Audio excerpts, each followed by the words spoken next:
एक दिन में 2 घंटे भी पढ़ो, बट कंसिस्टेंटली इतने दिन करोगे ना तो it will sum up eventually. 2-2 घंटे सम अप होके 1 साल 2 साल कितने बन जाते हैं। देखो, कुछ दिन होंगे where you'll study 0 hours, but last के 3-4 महीने ऐसे होने चाहिए जब तुम 13-14 घंटे घिस रहे हो। That is very important. Last के 3 मंथ्स बहुत इंपॉर्टेंट है। ठीक है, फ्रेम में बिल्कुल आ जाओगे सारे बच्चे एक एक करके बेटा आपको इंट्रोडक्शन देंगे, अपना अपना नाम बताएंगे। मैं साइड हो जाती हूँ, सारे बच्चे आ जाओ, मैं यहाँ पे आ जाऊंगी, है ना। तो सब अपना अपना, ये देखो बच्चे लिख रहे टाइम वेस्ट। देखो ये सबसे ज्यादा पढ़ने वाला बच्चा है, जैसे, है ना। तू तो बेटा सुबह से लेकर शाम तक 24 में से 26 घंटे पढ़ता है ना। टाइम वेस्ट बड़ा आया यहाँ पे। चलो सारे बच्चे अपना अपना नाम बताओ, क्या कौन कौन से बैच से पढ़ाई की है ये बताना है, और कितने कितने नंबर लेके आए हो ये बताना है। इनकी भी काउंसलिंग चल रही है ना। चलो शुरू करते हैं, कहीं से भी शुरू कर सकते हैं, कहीं से भी। हाँ, मैंने यकीन बैच से पढ़ा है और मेरे 695 मार्क्स आ रहे हैं, ये लो। मैंने भी यकीन से पढ़ा है और मेरे 689 मार्क्स है। आपने लक्ष्य और अर्जुना से भी पढ़ा था पहले? यस मैम, पर फर्स्ट अटेम्प्ट में 574 आए थे। ठीक है।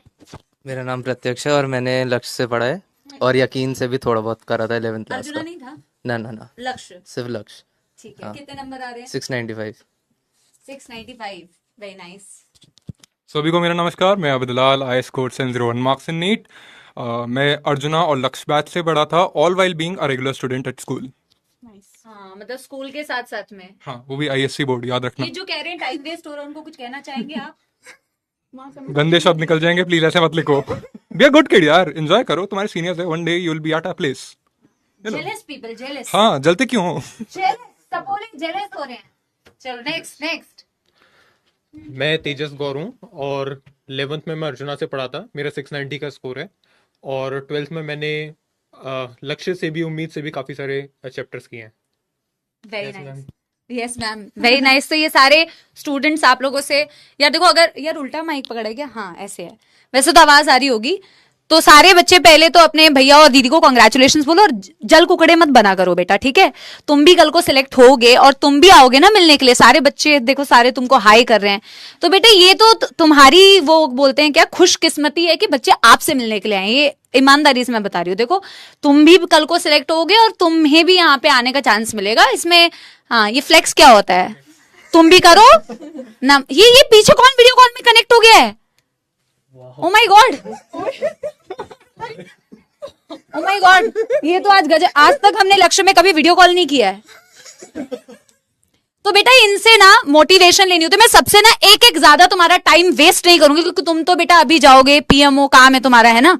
तो मैं सबसे ना कुछ बातें पूछूंगी जिसने सिलेक्शन में, जिन चीजों ने सिलेक्शन में हेल्प किया है, और ऐसी कोई चीज जिससे कि मतलब कोई नेगेटिव पॉइंट जो आपको नहीं करना चाहिए, ठीक है। तो सबसे पहले हम शुरुआत करते हैं। आप बताओ कि आपने बच्चों को ऐसी कौन सी एक चीज तो करनी ही करनी चाहिए जिससे कि सिलेक्शन हो जाए? यार पढ़ाई तो हाँ वो तो है ही, बट अपनी ना प्रॉब्लम्स के बारे में ज़्यादा, मतलब सही शब्द बोलूँ तो रोया मत करो कि हर जगह बैकलॉग। उसके ऊपर ना प्रॉब्लम की जगह सोल्यूशन पे फोकस करो। अपने आप आपको मिल जाएंगी चीज़ें। हर जगह ये मत कहो कि बैकलॉग है, कैसे खत्म करूँ। मतलब पढ़ो, हमेशा प्रॉब्लम मत हाँ बनाओ। सोल्यूशन पे फोकस करो।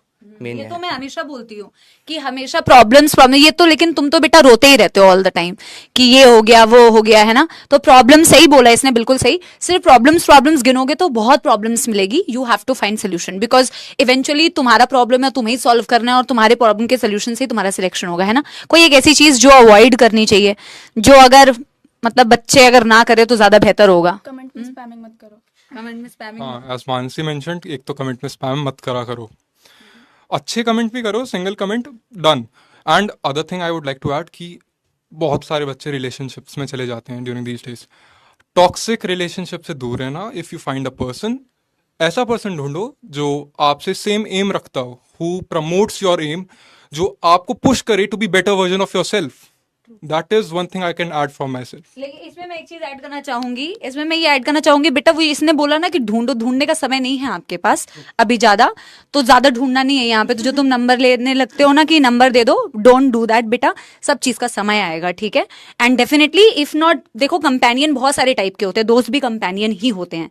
तो if you find right people around you who will, like he said, तो if you find right companion who is always going to motivate you to do right things, तो that is going to help you in your journey. जो आपको motivate motivate करेंगे, ना कि ये बोलेंगे कि अरे भाई मत कर, कुछ नहीं रखा है, चल पार्टी करते हैं, क्यों अब है ना।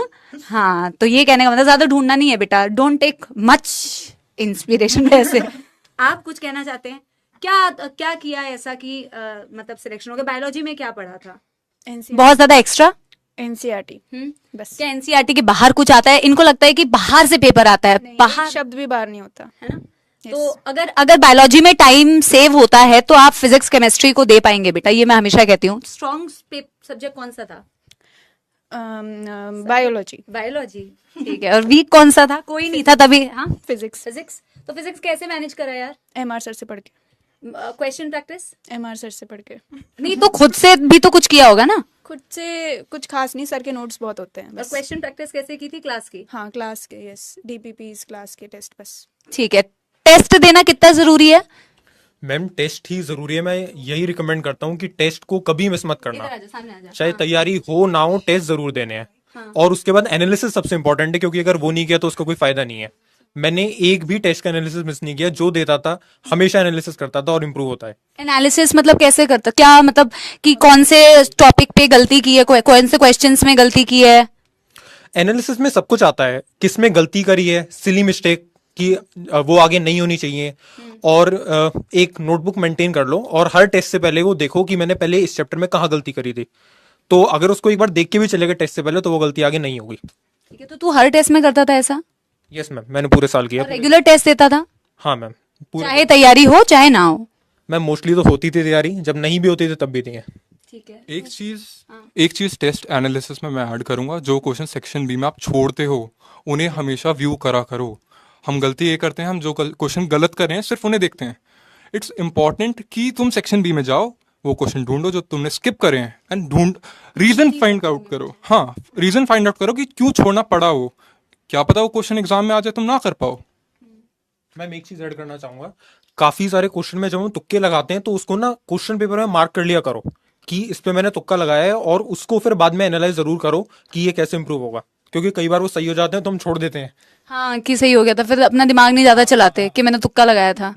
सही बात है। कुछ ऐड करना है पॉइंट? मैम सबसे इम्पोर्टेंट चीज़ है रिविजन और क्वेश्चन प्रैक्टिस, क्योंकि नीट पूरा मेमोरी तूने बेस्ड। कैसे क्वेश्चन प्रैक्टिस की थी यार फिजिक्स केमिस्ट्री में? मैम फिजिक्स में तो एमआर सर क्लास में ये काफ़ी क्वेश्चंस करा देते हैं, उसके बाद डीपीपीज और मैंने मॉड्यूल सॉल्व करे थे। तूने मॉड्यूल सॉल्व किए थे? क्या मॉड्यूल जरूरी है क्या कि मॉड्यूल्स लेना ही लेना है? अगर मतलब चैप्टर खत्म होने के बाद क्लास के क्वेश्चन सारे एक बार फिर से खुद से कर लो, डीपीपीज कर लो, पीवाईक्यूज कर लो, उसके बाद टाइम बचे तो मॉड्यूल या कोई एक्स्ट्रा बुक करो। पहले वही बेसिक चीज़ें करनी है। कुछ बायोलॉजी में कुछ ज्ञान? बायोलॉजी में क्या पढ़ना चाहिए? यार एनसीईआरटी पढ़ो, ऐसे तो सब यही बोलते हैं। तुम लोगों को लगेगा कि ये ऐसे ही बोल रहे हैं, इन्होंने पढ़ी होगी कोई और सी बुक, बट ऐसा नहीं है भाई। एनसीईआरटी से ही आना है, उसी पे ध्यान दो बस। That's it. इधर उधर की बातें ज्यादा मत हाँ करो, हाँ हाँ, सिर्फ एनसीईआरटी बेस्ड पढ़ाई करो, बस। उसी से सिलेक्शन होगा बेटा। जितना आप ना बायोलॉजी में टाइम सेव करोगे उतना ही आप दूसरे सब्जेक्ट्स को टाइम दे पाओगे। और जैसे कि मैं सबसे पूछ भी रही थी, इनमें से कुछ हैं जो ना स्कूल गोइंग, जैसे अब तू स्कूल गोइंग था ना, इसने स्कूल गोइंग के साथ साथ में करा है यार। तो आप लोग हमेशा पूछते रहते हो कि स्कूल गोइंग के साथ पॉसिबल है या नहीं है, तो he is an example. And there were a lot of students जो आए थे जिन्होंने स्कूल के साथ साथ में क्रैक किया है। एंड बोर्ड्स देना भी, आप लोगों ने जो बोर्ड्स दिए हैं, आप लोग जो 12th वाले हैं, तो बोर्ड्स में भी यार इन्होंने हमारी नोट्स को पढ़ा था और उसी को अपनी अंग्रेजी लैंग्वेज में थोड़ा बहुत कन्वर्ट करके सारी चीजें की थी। कैसे पेपर ऐसे ही करना होता है। तो तुम बोर्ड्स के लिए भी अलग से जो सोचते हो ना कि अलग पढ़ना पड़ेगा, कुछ बोर्ड्स आ रहे हैं, बोर्ड्स में बेटा अलग क्या होता है? ठीक है, मैं तो बायोलॉजी की बात कर सकती हूँ कि एटलीस्ट तुम्हारे जो नोट्स हैं भाई वही तो तुम्हें लिखना है सब्जेक्टिव के फॉर्म में। थोड़ी बहुत तो इंग्लिश की लाइंस तुम्हें ऐड करनी पड़ेगी, है ना। तो दे आर दी एग्जाम्पल्स जो कह रहे हैं कि भैया क्लास से पढ़ो, रेगुलर क्लास अटेंड करो, रेगुलर टेस्ट दो। कोई और टेस्ट सीरीज दी थी क्या? हाँ, टेस्ट सीरीज कौन सी? एलन की दी थी मैंने। एलन की टेस्ट सीरीज? अच्छा मैंने भी आकाश की करी थी। अच्छा। और यहाँ की कोई टेस्ट सीरीज? यहाँ की भी, मतलब इसके साथ एक्स्ट्रा में। एक्स्ट्रा? जो रेगुलर संडे को टेस्ट होते थे वो दिए। अच्छा, ठीक है। तो बस यही है कि बढ़िया पढ़ाई करो, टेस्ट वेस्ट सारे दो। प्रिपरेशन तो आपकी बेटा कभी भी आप हमेशा यही कहोगे कि हमारी प्रिपरेशन नहीं थी इसलिए हमने टेस्ट नहीं दिया। हमेशा यही बहाना होता है कि हमारे बैकलॉग थे तो इसलिए हमने टेस्ट नहीं दिया मैम, अगली बार टेस्ट दे देंगे। अगर टेस्ट परसेंटेज देखोगे ना बच्चों का, बच्चे रेगुलर कितना टेस्ट देते हैं, बहुत कम है कि बच्चे टेस्ट देते हैं, क्योंकि उनको लगता है उनका प्रिपेयर ही नहीं हुआ है। तो बेटा प्रिपरेशन आपकी तो नीट के पहले तक भी नहीं होगी, नीट के पहले भी तुम्हें यही लगेगा कि अभी बाकी है, पढ़ लेता हूँ, तो ऐसा तो तुम्हें हमेशा लगेगा, but that should not be an excuse कि आप पेपर ना दें, क्योंकि आप जब टेस्ट देंगे तभी आपको अपने मिस्टेक्स पता चलेगी। और जैसे ये कह रहा था कि एनालिसिस करना बहुत जरूरी है, अभय ने भी एक बहुत अच्छी बात बताई कि हम ना जो क्वेश्चन स्किप कर देते हैं ना, उसको स्किप ही छोड़ देते हैं, उसमें हम दिमाग ही नहीं लगाते कि उसको भी देख लेना चाहिए। तो ये बहुत छोटी छोटी सी बातें हैं, जिसको फोकस करोगे तो सिलेक्ट हो जाओगे, है ना? ठीक है। हाउ टू क्या ऑर्गेनिक स्टडी आवर्स, क्या कोई स्टडी आवर्स होनी चाहिए क्या? स्टडी आवर्स सबकी अलग अलग होगी। हाँ, कोई रात में जाके पढ़ने वाले कौन से हैं तुम में से?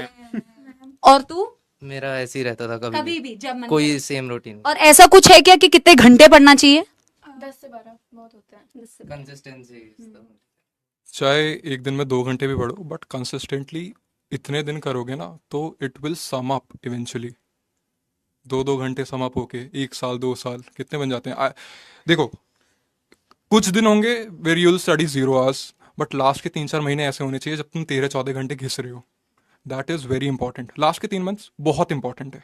लेकिन अगर तुम लोग बेटा वैसे पढ़ने वाले बच्चे नहीं हो ना, जो तुम की जो 13-14 घंटे चला सकते हो, तो you should be consistent starting से। एकदम से इतना बेटा लोड ना पड़े तुम्हारे ऊपर। कंसिस्टेंटली अगर पढ़ोगे तो एकदम से बहुत ज्यादा लोड नहीं पड़ेगा। एकदम से लोड पड़ता है तो आप बहुत पैनिक करते हो, और पैनिक में पढ़ाई नहीं होती है। जब आप पैनिक कर रहे होते हो ना, तो बल्कि आप और कम पढ़ते हो, आप पैनिक में ही पूरा टाइम वेस्ट कर देते हो, है ना? ठीक है। ऑर्गेनिक के लिए किसी को कुछ देना है?